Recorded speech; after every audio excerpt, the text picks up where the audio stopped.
ನಮಸ್ಕಾರ, ಸುದ್ದಿ ದಿನಕ್ಕೆ ಸ್ವಾಗತ. ನಾನು ರಾಹುಲ್ ದಯಾನ್. ಪ್ರಮುಖ ಸುದ್ದಿಗಳನ್ನ ನೋಡೋಕ್ಕೂ ಮುಂಚೆ ಈ ಕ್ಷಣದ ಹೆಡ್ಲೈನ್ಸ್. ಲೋಕ ಅಖಾಡದಲ್ಲಿ ನಾಮಪತ್ರ ಸಲ್ಲಿಕೆ ಭರಾಟೆ. ಅಣ್ಣನ ಆಶೀರ್ವಾದ ಪಡೆದು ಡಿಕೆ ಸುರೇಶ್ ನಾಮಿನೇಷನ್ ಫೈಲ್.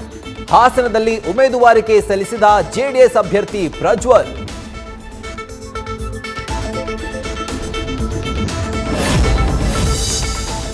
ಪ್ರತಿಸ್ಪರ್ಧಿಗಳ ವಿರುದ್ಧ ಸ್ವಾಭಿಮಾನಿ ಬಾಣ ಹೂಡಿದ ಕಾಂಗ್ರೆಸ್.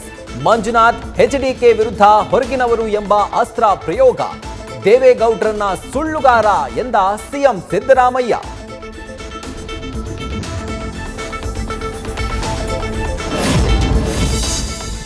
ಟಿಕೆಟ್ ಮಿಸ್ ಆಗಿದ್ದಕ್ಕೆ ಅನಂತ್ ಕುಮಾರ್ ಹೆಗಡೆ ಕೆಂಡ.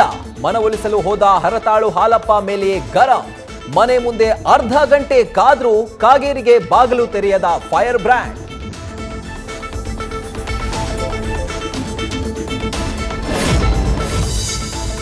ಲೋಕಸಭಾ ಟಿಕೆಟ್ ನಿರಾಕರಿಸಿದ ಕೇಂದ್ರ ವಿತ್ತ ಮಂತ್ರಿ. ನನ್ನ ಹತ್ರ ಹಣವಿಲ್ಲ, ಚುನಾವಣೆಗೆ ನಿಲ್ಲಲ್ಲ ಎಂದ ಹಣಕಾಸು ಸಚಿವೆ. ನಿರ್ಮಲಾ ಸೀತಾರಾಮನ್ ಹೇಳಿಕೆಗೆ ಡಿಎಂಕೆ ಆಕ್ಷೇಪ.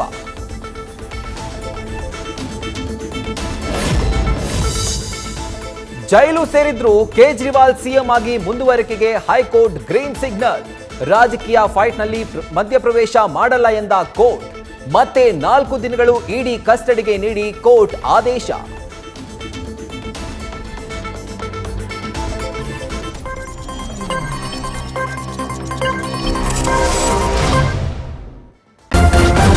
ನ್ಯೂಸ್ ಫಸ್ಟ್, ನಿರ್ಭೀತಿಯಿಂದ ನಿಮ್ಮ ಪರವಾಗಿ.